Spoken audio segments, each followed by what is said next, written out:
when we started, there was no structure at all in Belgium for the kind of music we were doing. People were not really understanding what we were trying to express, and so there was no one to help us in terms of sound, in terms of graphism, production, and so. And so we were quite alone, and we were not fitting with any kind of type of music of the time. There was, of course, new wave and industrial music with the people like Throbbing Gristle and Cabaret Voltaire. There were punk bands and stuff, but we were fitting with nothing. We were not. We were feeling like the next generation after all those German bands from the Neue Welle with Kraftwerk and Neu and all that. But we were not close to them. We were the next step. And we were labeled so many times in the beginning by something that was absolutely not representing what we were doing. And so we analyzed what we were doing, and of course we were doing electronic music, and we were trying to put something that was missing at the time in electronic music, which was the body, the sweat, all the things that were really physical. And that's why we came up with the electronic body music term, but that was back in 84 actually. And of course, I think that 242 still today is trying to aim the same goal, trying to be something efficient, strong, with a sound research, but always talking to the body. You know that all the live shows are very physical as well, so I think it's really 242. But of course, through the years, the sound, there's an evolution in the sound, and I don't think that we are really producing pure EBM right now. But I also think that back then, the people who started to do music after us, who used the EBM word, electronic body music, to describe themselves, were wrong, in my opinion. They were doing electronic music, but the body was most of the time missing. So I know there's a huge scene called EBM, but I don't think we really belong to that scene, which is strange because the scene came after us because of us, but we feel so apart. So maybe it may sound pretentious to say that 242 is completely apart. I think that Kraftwerk is the same, even if I consider 242 not reaching the same level of quality of Kraftwerk. I'm trying to be humble, but Kraftwerk is Kraftwerk. It's impossible to put another label on them. And I think it's a bit the same for Front 242. I think that the base of 242 was always the same. The way we were working was the same, the structure was the same. We were never trying to do a structure where you had an intro, a verse, a chorus, a verse. We did some like that, but that was not the aim of the band.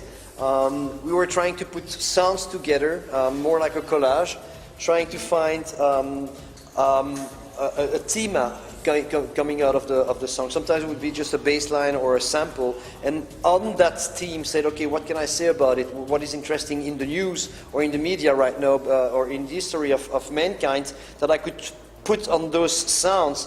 So we always were working like that. The difference is that, as I said, we were trying each time with the same soup to put new ingredients. In the early 90s, we tried to put some guitar sounds, but we never tried to be guitar players because we're not. So we take a guitar and try to get some interesting sound out of a guitar and rework it with the electronic equipment we had. That was one of the steps. So I think that each time we were trying to do that, because if you listen to Geography and you listen to Pulse, the basic is the same. It's 242, but the treatments and recognize it immediately. I think so, yeah. And the treatments would be different, the production would be different, and probably the energy is different because there was 25 years between those two albums. But it's still, to me, the same soup. The same soup. The good thing about 242, and we can't explain it, but it's a fact. It's true that we were playing Mera Luna, and we played a Wave Gothic Treffen in Belgium, which is basically, those festivals are basically gothic, industrial, dark festivals, and we fit there perfectly because, as you said, we have an audience there. On the other hand, we can play in the same country in Germany in a rave where it's only techno DJs. Yeah. We can go play down in Spain, in places like Monegro, which is one of the biggest electronic techno festival, where you have DJs from pure techno, hardcore techno to house music, and we fit there perfectly too. So I don't know, is it because the range of sound that 242 is producing that we can reach different mentalities of people? We even once played in a big heavy metal festival in Germany, where all the bands were long hair and guitar, and we were just, no, I'm serious. And we didn't know why the promoter did that. And we, of course, there were a few people who were not happy with it, but most of the crowd reacted the right way.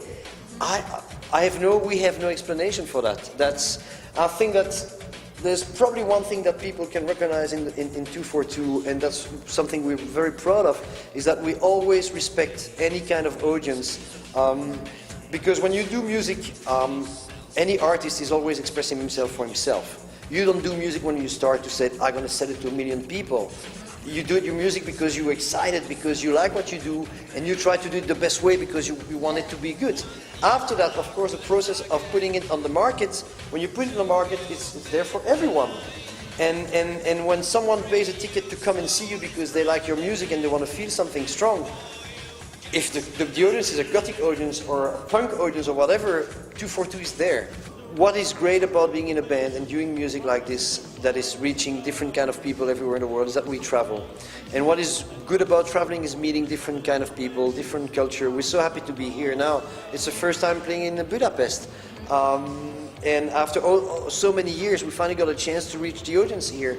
And you learn from traveling and meeting people, and we are open. It's the same in art.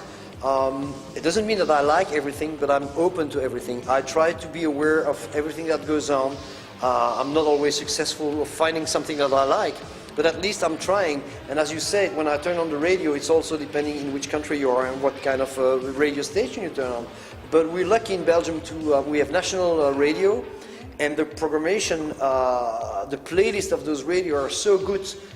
They can, especially like Saturday afternoon, I have 5 hours of music on a national radio where they can play tunes from the 70s to up to now, from R&B to hardcore techno, but it's so clever, well done, that I'm feeling good. And it can be a simple song, house track, and then something like Sigur Rós, something more complicated, and then something hard, and then something like with melody, and I feel comfortable with that. The big time of 242 is kind of behind us, and we know that. We're proud of what we did. We know that we try to do things a certain way, and we try to put a brick in the wall of the history of music. I think that somewhere we succeeded, and now we're just taking the profit of all that work, and we do what we want when we want. There's no inspiration right now to produce a new album. We won't do it. Yeah, exactly. It's as simple as that.